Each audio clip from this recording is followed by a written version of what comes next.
You heard it here first, guys. President Biden has the chance to do the most outrageous thing ever. Not to mention kind of funny, and possibly pardon suspected CEO killer Luigi Mangione. I mean, he's already talking about preemptive pardons for the likes of Dr. Anthony Fauci and Liz Cheney, right?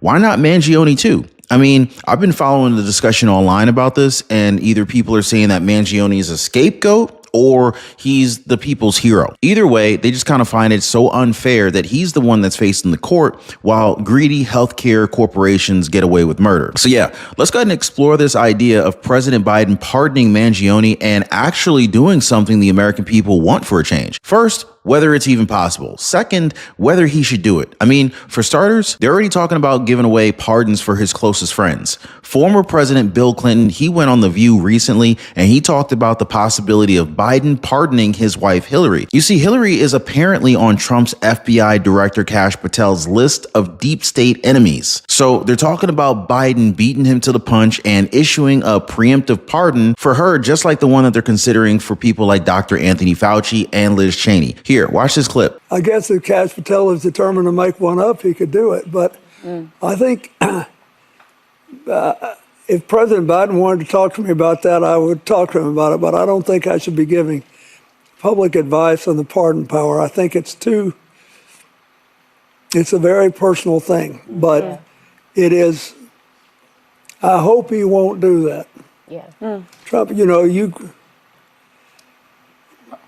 most of us get out of this world ahead of where we'd get if all we got was simple justice. Yeah. Yeah. And so it's normally a fool's errand to spend a lot of time trying to get even. Yeah, agreed. But if he pardons them, that sort of implies that they did something wrong, which they didn't. Well, I have a question actually about Not necessarily. about your wife. So Clinton is saying Biden shouldn't do it, but when they pointed out that it would imply guilt, he said not necessarily. So is he keeping an open mind about this? Are there pardon conversations happening behind the scenes? I mean, I am by no means a huge Bill Clinton fan, but he does understand the psychology of American politics like no other. So when he talks like there's something to this preemptive pardon idea, I'm thinking we should probably expect a December surprise coming from our ongoing president. You know what I mean? But what do y'all think? So this brings us to the man of the hour, the man on everybody's lips these days, Luigi Mangione. I mean, this guy is already a hero for a lot of people. Just watch as they took him into this extradition hearing. He tried to get a message out, but they rushed him inside the courthouse. See if you can make out what he said here. Listen.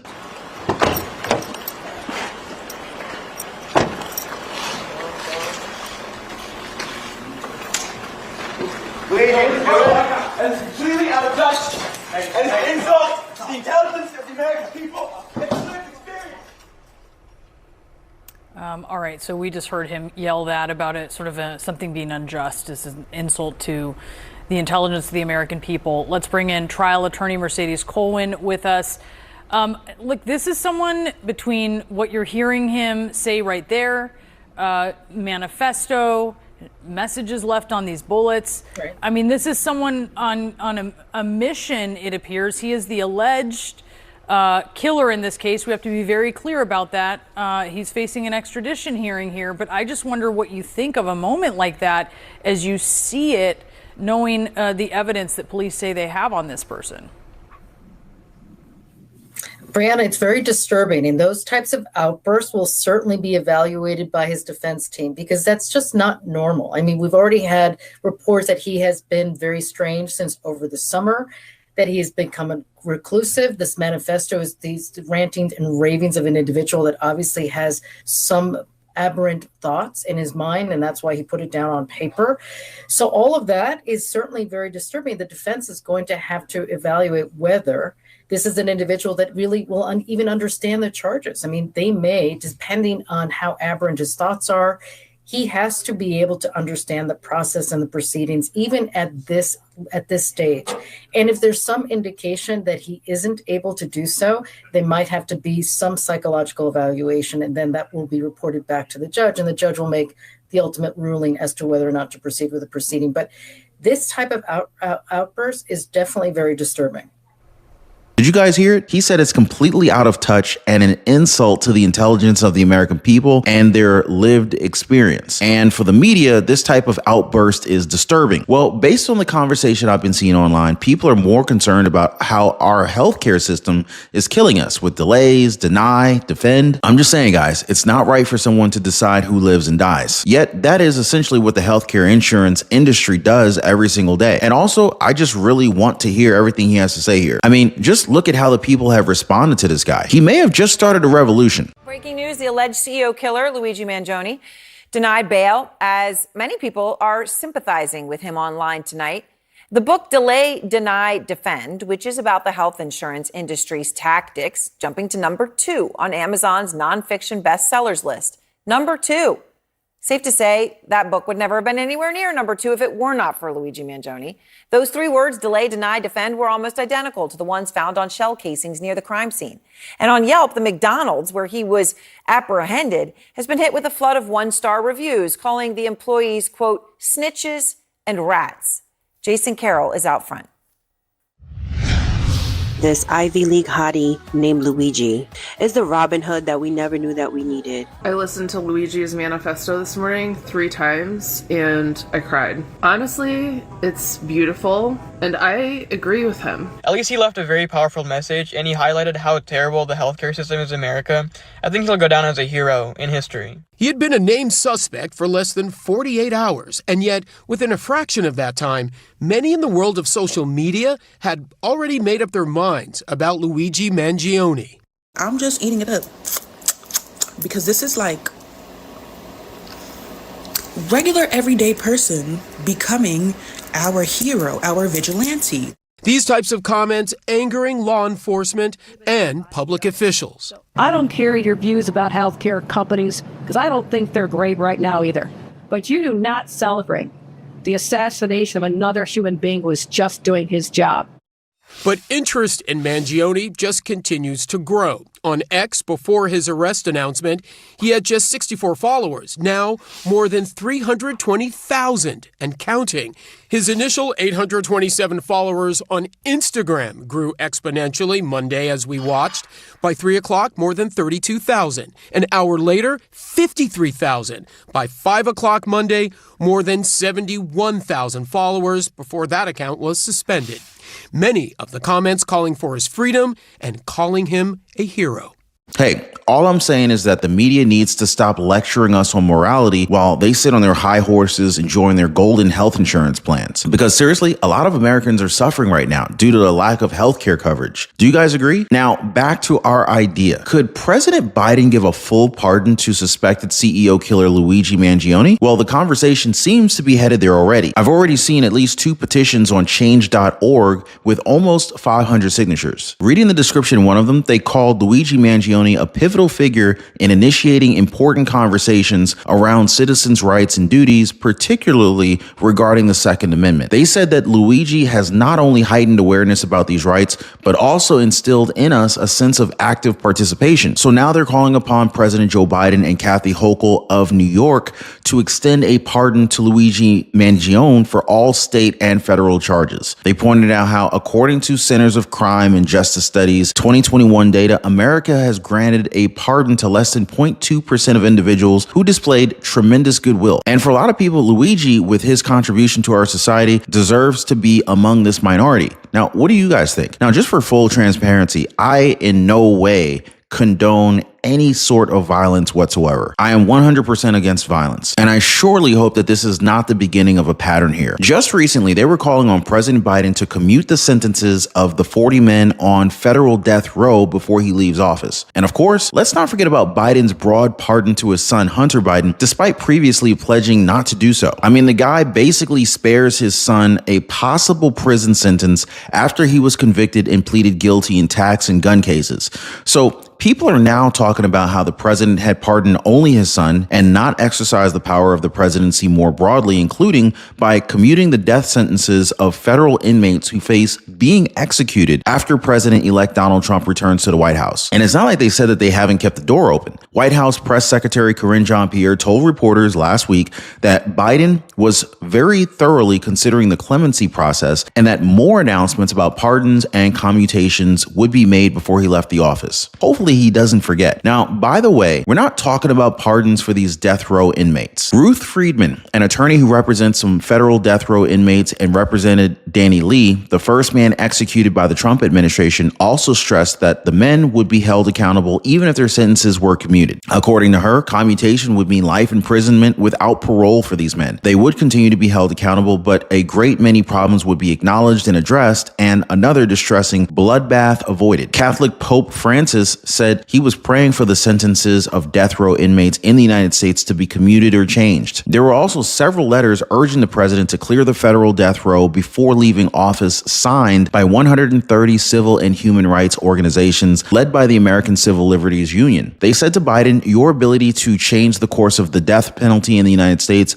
will be a defining legacy building moment in American history. You have the power to lead with redemption, and time is of the essence." So while Biden is at it, he could also even add Luigi Mangione's name to the list of Americans that he's planning to exercise presidential clemency on. Because so far, the president has used his constitutional power to issue 26 pardons, including one for his son, and commute 135 sentences, according to the Department of Justice. So yeah, if he did this for his son Hunter and is planning to do this for the likes of Anthony Fauci and Liz Cheney, why not Mangione, the people's son, as some have called him? Drop a quick yes or no in the comments down below. Hit the like button if you guys are catching the drift on the channel. Also, don't forget to subscribe to the channel and tap that notification bell for more updates on this developing story. All right, guys. So people have really been digging into Mangione's cyber footprint, and what they found out so far is apparently the suspected CEO killer showed support for Robert Kennedy Jr. on July 4th. Mangione shared a post made by infamous leaker Edward Snowden. It said, "Darkly amusing to watch panicked Dems suddenly searching under the couch cushions for a candidate when Kennedy is literally standing right there." Also still visible is Mangione's X account is a post he reshared in support of billionaire Elon Musk. The post reads, "Your commitment to long-term civilizational success, Elon, is not universally shared. What you call the woke mind virus cares about only one thing, equality. The levelers want to destroy everything because in the rubble, we will all be equal." And it was in response to one Musk made in March defending himself as a centrist and explaining that he was in a battle to the death with the anti-civilizational woke mind virus. And you know what? Senators Elizabeth Warren and Bernie Sanders, perhaps the two most progressive people in the Senate, they woke up, and it's pretty interesting because the two biggest critics of the United States healthcare system condemned the assassination of United Healthcare's CEO Brian Thompson while calling out vile insurance practices aimed at maximizing profits. They said that this is the people putting United Healthcare and big healthcare on notice. As Senator Elizabeth Warren put it, the visceral response from people across the country who feel cheated, ripped off, and threatened by the vile practices of the insurance companies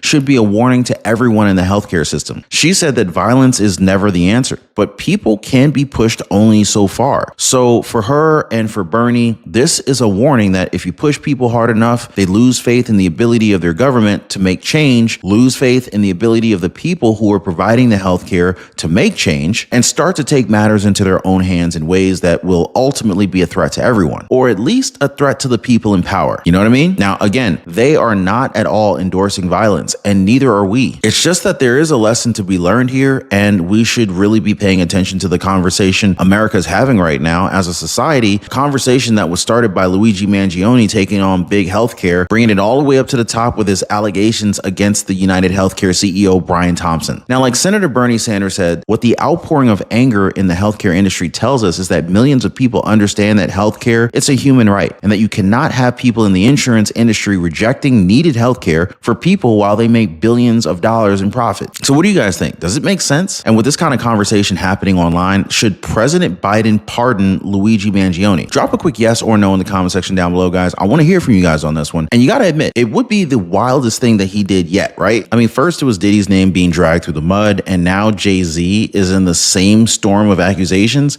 I mean, these two titans of the music industry, Sean Diddy Combs and Sean Jay-Z Carter, both have the same initials. That's kind of odd, but they're both getting hit with allegations left and right. And it seems like everybody's got an opinion. But here's the kicker. Jay-Z isn't just sitting down and taking it. Nah, he's actually firing back at the lawyer representing these claims, Tony Busby. So basically saying that Busby wants people to twist the truth. And when Cat Williams jumps in with his own shocking take on the mess, oh, you know it's about to go wild. Why is it that it seems like Kamala Harris, Oprah, Barack Obama, and so many Hillary Clinton and so many other Democratic politicians seem to be endorsed and even hanging out with these guys? Is there a pattern here that I'm missing? Anyway, even Stephen A. Smith can't believe what he's hearing. And if Stephen A. Smith is questioning the whole situation, oh, you know we got a powder keg here. Meanwhile, people who defended Johnny Depp are now reacting with disbelief at what is being said about Jay-Z. Now, this isn't just a legal battle, guys. This is a full-blown showdown with careers, reputations, and truth hanging in the balance. And then, of course, Jay-Z's own fiery response calling this a terrible error. Wow. This is not just a denial, guys. It is a declaration of war against this whole narrative. Are these allegations real, or is this like a takedown mission? Everybody's got something to say, and I can't wait to hear what you guys think about this. Jay-Z, you serious? Jay-Z accused in a civil lawsuit of a 13-year-old girl in 2000 along with Sean Diddy Combs. Nah, B. It's over, bro. You about to be cellmates with the diddler. I knew something was up with you. That's it, bro. Stay out of Brooklyn. You about to make the Brooklyn Nets go back to New Jersey. They got you now, homie. You ain't dodging this one, B. It's the year to be exposed, and it looks like another one has been hit by the spotlight. Many were already wondering as to which Diddy partygoer was going to be next. So what's in this civil filing? And guys, before we get started, I just want to say thanks so much for hitting the like button and subscribing to the channel. We are on our way to 1 million subscribers. Every new subscriber helps. I really appreciate you guys. Let's jump in.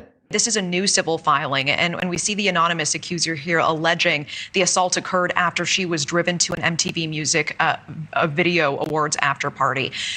This lawsuit was originally filed in October, just today refiled to include Jay-Z. I mean, let's start with the basics here. What are you learning about this? What is standing out to you?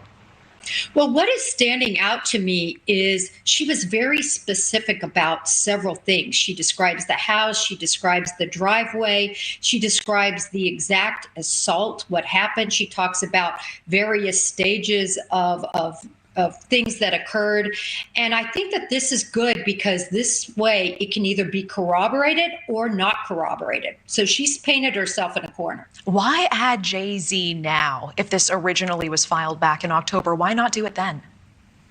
Very interesting question. I think, we're seeing the same attorney for many of these complainants.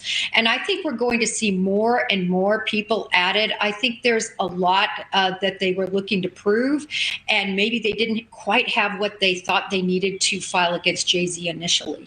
Of course, Jay-Z, whose real name is Sean Carter, defended himself and said that these allegations were not true. He posted on X through his company, Roc Nation's account. In it, he blasts a lawyer named Tony Busby, suggesting that Busby is out to blackmail him into submission, citing that public scrutiny won't push him to pay a cent out of his wallet. Now, I'm not really sure if he actually wrote this, but he's challenging Busby to file a criminal complaint instead of a civil one, adding that these allegations are heinous and that anyone who would do such a crime against a minor should be locked away. Busby has filed several lawsuits in recent months, all of which have the complaintees' names as anonymous. Most of the allegations that we've seen have actually been focused mainly on Sean Diddy Combs. This is the first filing wherein we're seeing a close friend of Diddy pulled into this mess. Now, before the lawsuit was refiled, Jay-Z was provided a letter from the accuser's counsel. This was a request to resolve the matter outside of court, to which Carter responded in his letter by saying, "You've made a terrible error in judgment thinking that all celebrities are the same. I'm not from your world. I'm a young man who made it out of the project of Brooklyn. We don't play these types of games. We have very strict codes and honor. We protect children." End quote. So whether you believe him or not with the statement, that's another matter. Which brings me to something that both Diddy and Jay-Z have in common. They both don't like Donald J. Trump. They do, however, like former President Barack Obama and Vice President Kamala Harris. We all remember how Beyonce showed up to a Kamala Harris rally with people expecting her to sing. Instead, all she did was talk for a little bit more than maybe 2 minutes, 3 minutes, and she dipped out. all while being paid around $10 million. So it's only natural that their household would support the Democratic nominee, right? And to be honest, their hate for Trump can be traced back to years when the president-elect was actually our incumbent president. So here's Carter calling Trump out for alleged racism. So like everyone feels anger.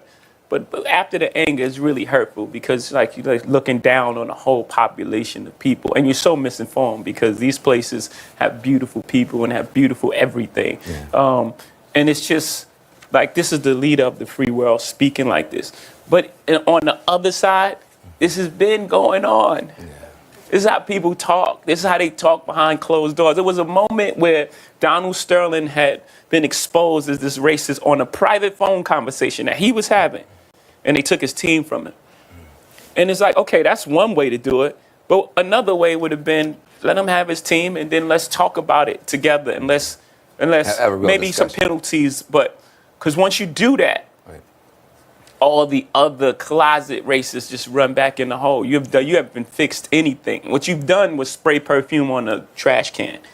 And what you do when you do that is, the bugs come and you spray something and then they come and then you create a super bug. Right, because you don't take care of the problem. You don't take the trash out. You just keep spraying whatever over it to make it acceptable. And then, as those things grow, then you create a super bug. And then now we have Donald Trump, the super bug.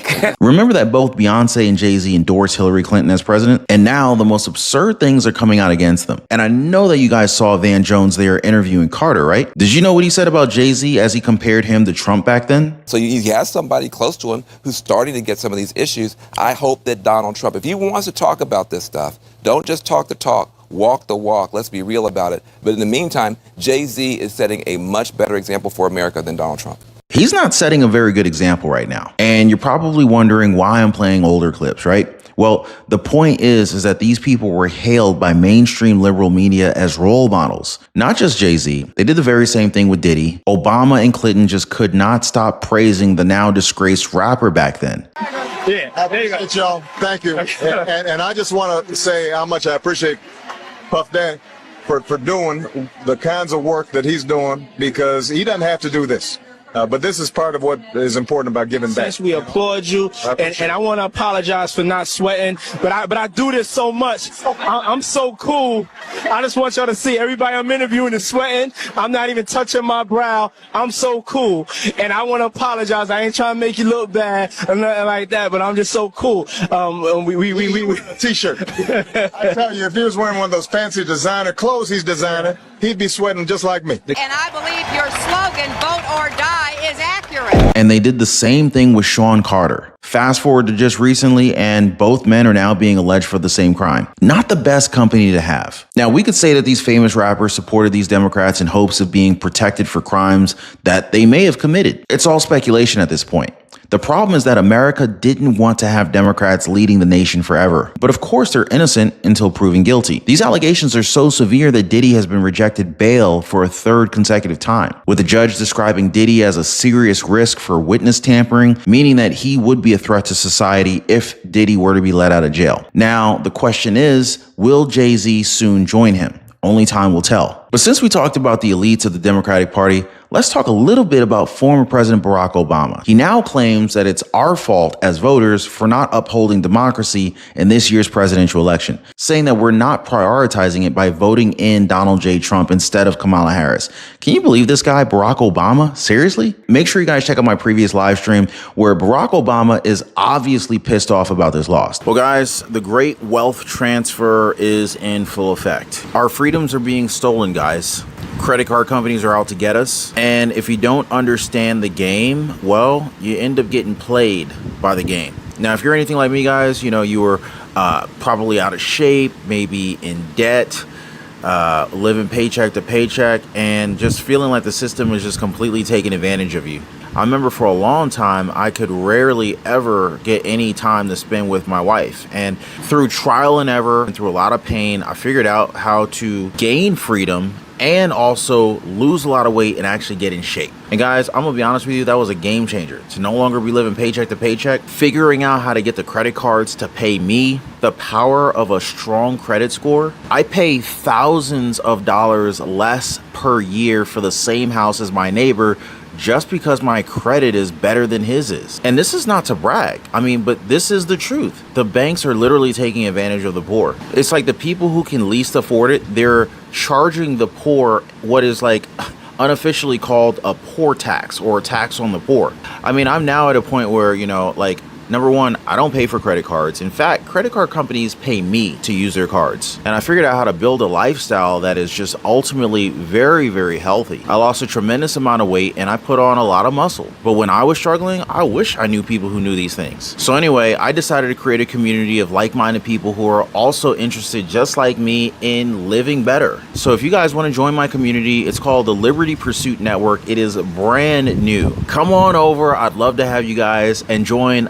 like-minded people. Be positively motivated by others who are also on the same pursuit. So I'm going to leave a link for you guys so you can join me over on the Life Pursuit Network in the description down below this video. So check it out, guys, and let's not be a victim of this great wealth transfer that is taking place right now. Now, as always, appreciate you guys being here. Thanks so much for keeping yourselves informed. Thank you so much, as always, for hitting the like button and subscribing. We'll see you guys on the next one.